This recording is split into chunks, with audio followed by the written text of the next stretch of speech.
हरिओम दोस्तों, आप सब कैसे हैं। उम्मीद है आप सब अच्छे होंगे और स्वस्थ होंगे। दोस्तों, हमारे चैनल यूट्यूब ज्ञानवर्धक में आपका स्वागत है। दोस्तों, आज हम आपको बताएंगे महादेव और विष्णु भगवान में युद्ध क्यों हुआ था।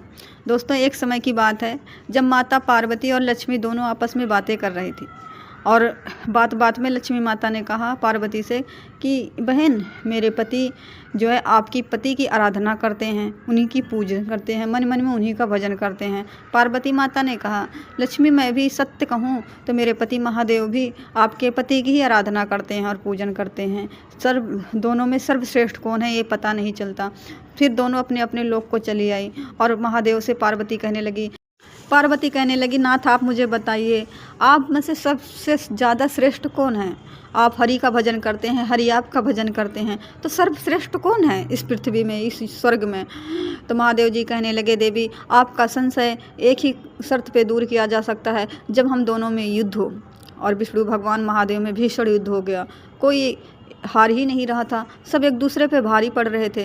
ये देखकर देवताओं में कोलाहल मच गया, चारों तरफ त्राही त्राही मच गई। आखिर शरण में जाएं तो किसकी शरण में जाएं। दोनों देव आपस में युद्ध कर रहे हैं। पृथ्वी भी कांपने लगी थी। कई दिनों तक युद्ध भीषण चला।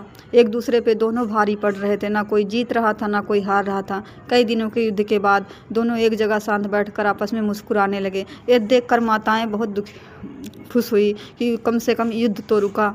पर वो समझ नहीं पा रही थी कि आखिर ये युद्ध कर क्यों रहे थे, और कर रहे थे तो इस तरीके से मुस्कुरा क्यों रहे हैं बैठकर। लक्ष्मी जी ने विष्णु भगवान से पूछा कि नाथ, आप कारण बताइए युद्ध का। आखिर युद्ध किए तो आप एक साथ बैठकर मुस्कुरा क्यों रहे हैं और प्यार भरी बातें क्यों कर रहे हैं। तब विष्णु भगवान ने कहा, हम युद्ध नहीं कर रहे थे, अपने अपने शस्त्रों का परीक्षण कर रहे थे। एक शिव धनुष ने बनाया है, एक धनुष मैंने बनाया है और एक धनुष शिव ने बनाया है। सब अपने अपने शस्त्रों की परीक्षण कर रहे थे।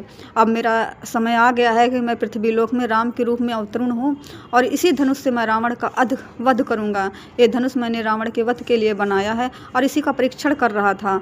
और ये धनुष जो शिव का है, ये पृथ्वी लोक में जाके राजा जनक के घर में रखा जाएगा, जिसे सीता उठाएंगी और फिर इसी में स्वयंवर होगा। मैं राम द्वारा इस धनुष को तोड़कर सीता से शादी करूंगा और ये अपना धनुष पाऊंगा। इस प्रकार से सारी बातें सुन के दोनों माताएं खुश हुई। फिर परशुराम को बुलाकर महादेव ने दोनों धनुष परशुराम को सुरक्षित रखने के लिए पृथ्वी पे छोड़ दिया था। दोस्तों, कैसी लगी कहानी।